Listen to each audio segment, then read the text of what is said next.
Hi guys, I'm Niall Marshall-Manifold here, and I'm just going to talk to you about chiropractic, but also how we treat the spine, and mostly today, discs. All right, now I want to talk to you about what a disc is. All right, we hear this thing, slip disc, you know.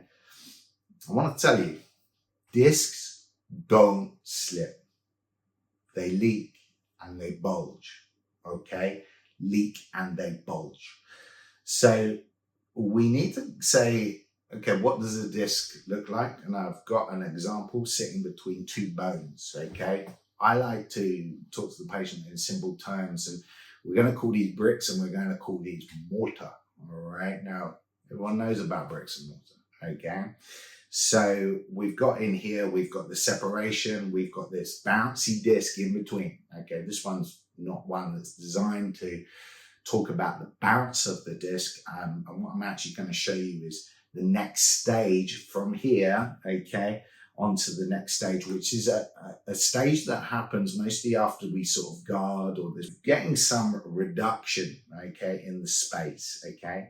And what we're also got here is we've got some damage, all right, to the disc. So very often we might see a client that says to us, I'm in tremendous pain, all right, they're coming in, sciatic pain coming from the disc, it's definitely a thing.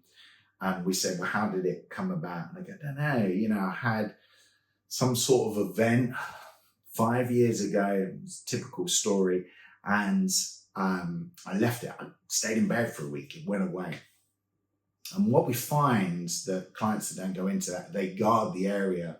They guard the two bricks and the mortar in between because they know that that's a weak point. Their brain's telling them, okay, they keep that immobile. They don't move it. Now, this is a crucial point. They're not moving the guarding. Why is that going to make me worse? Well, sadly, these bricks absorb moisture through movement from the marrow in the bones, okay?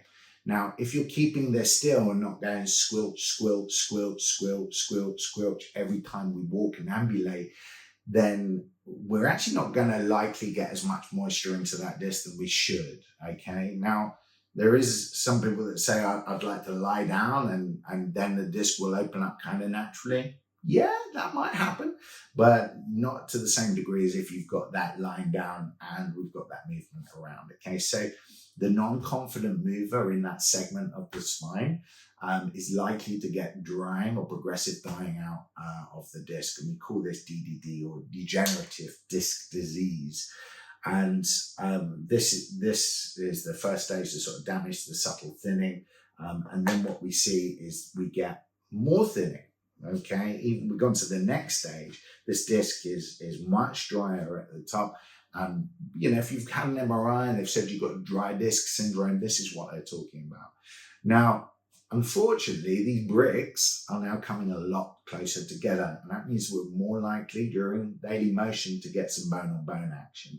And this causes some roughening of the surfaces, and the bones, what we call proliferate from that. It's known as Wolff's Law, and it means that the bone will adapt to its imposed demands. So the more banging of the bone, the more it will grow.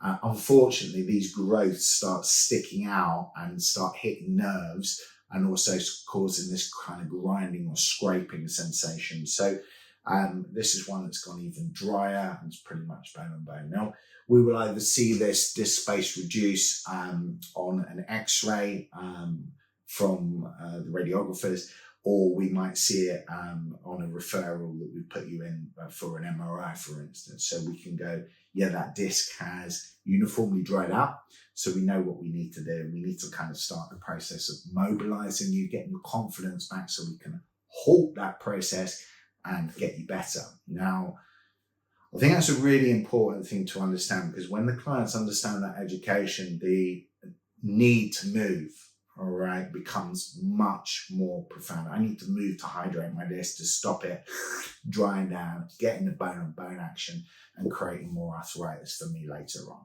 okay? So Most of these disc lesions happen in our 20s. So actually here right now, I'm talking to you guys in your 20s, okay? So you've got a big disc lesion here, and don't stay in bed, all right?